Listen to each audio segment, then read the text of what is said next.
Hello friends, doctor Mowgli here. And if अगर आपको मेरे इस चैनल का कंटेंट पसंद आ रहा हो तो प्लीज़ मेरे चैनल को सब्सक्राइब करें, शेयर करें एंड गाइस प्लीज़ सपोर्ट करें।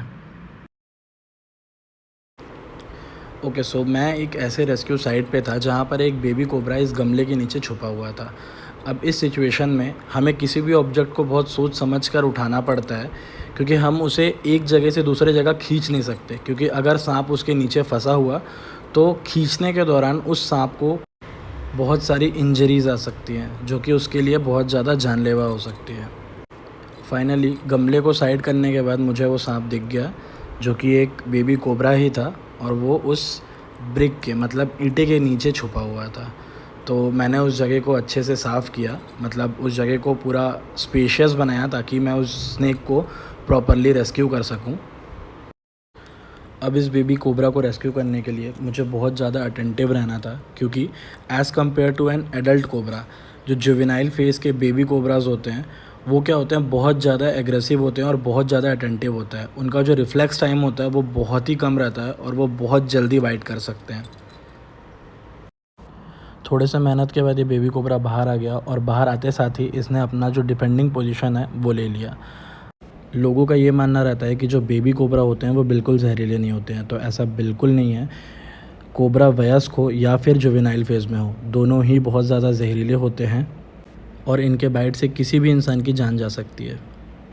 अब मुझे इस बेबी कोबरा को रेस्क्यू करते टाइम बहुत ही ज़्यादा अटेंटिव होना पड़ा, क्योंकि जो बेबी कोबरा होते हैं वो एक वयस्क कोबरा के मुकाबले बहुत ज़्यादा जानलेवा होते हैं। क्योंकि एक वयस्क नाग में एक क्षमता होती है कि बाइट के दौरान कितने मात्रा में जहर को इंजेक्ट करना है वो डिसाइड कर सकता है, क्योंकि जहर बनाने में भी सांपों को टाइम लगता है, और अगर वो अपने शिकार पे अपने पूरे जहर का इस्तेमाल कर लेंगे तो अगले शिकार के लिए उनके पास जहर नहीं बचेगा। ये कैपेबिलिटी एक बेबी कोबरा के पास नहीं होती है, और इसी वजह से जो बेबी कोबरा के बाइट्स होते हैं वो बहुत ज़्यादा जानलेवा हो जाते हैं as compared to an adult cobra. इस बेबी कोबरा को रेस्क्यू करने के लिए मैंने सबसे इजी टेक्निक अपनाई।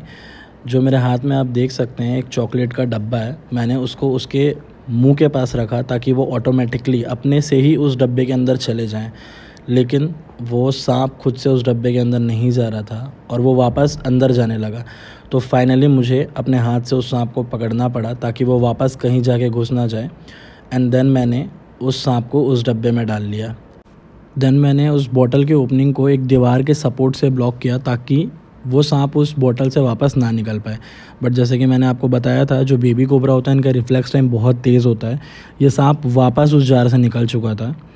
इसी मोमेंट पे most of the snake bite होते हैं स्नेक रेस्क्यूअर्स को, क्योंकि वो वापस सांप को ग्राउंड पे नहीं रखते हैं और हवे पे ही कंट्रोल करने की कोशिश करते हैं। मैंने इसको अवॉइड करने के लिए ग्राउंड पे रखा, बट वो सांप उस जगह को एस्केप करने लगा।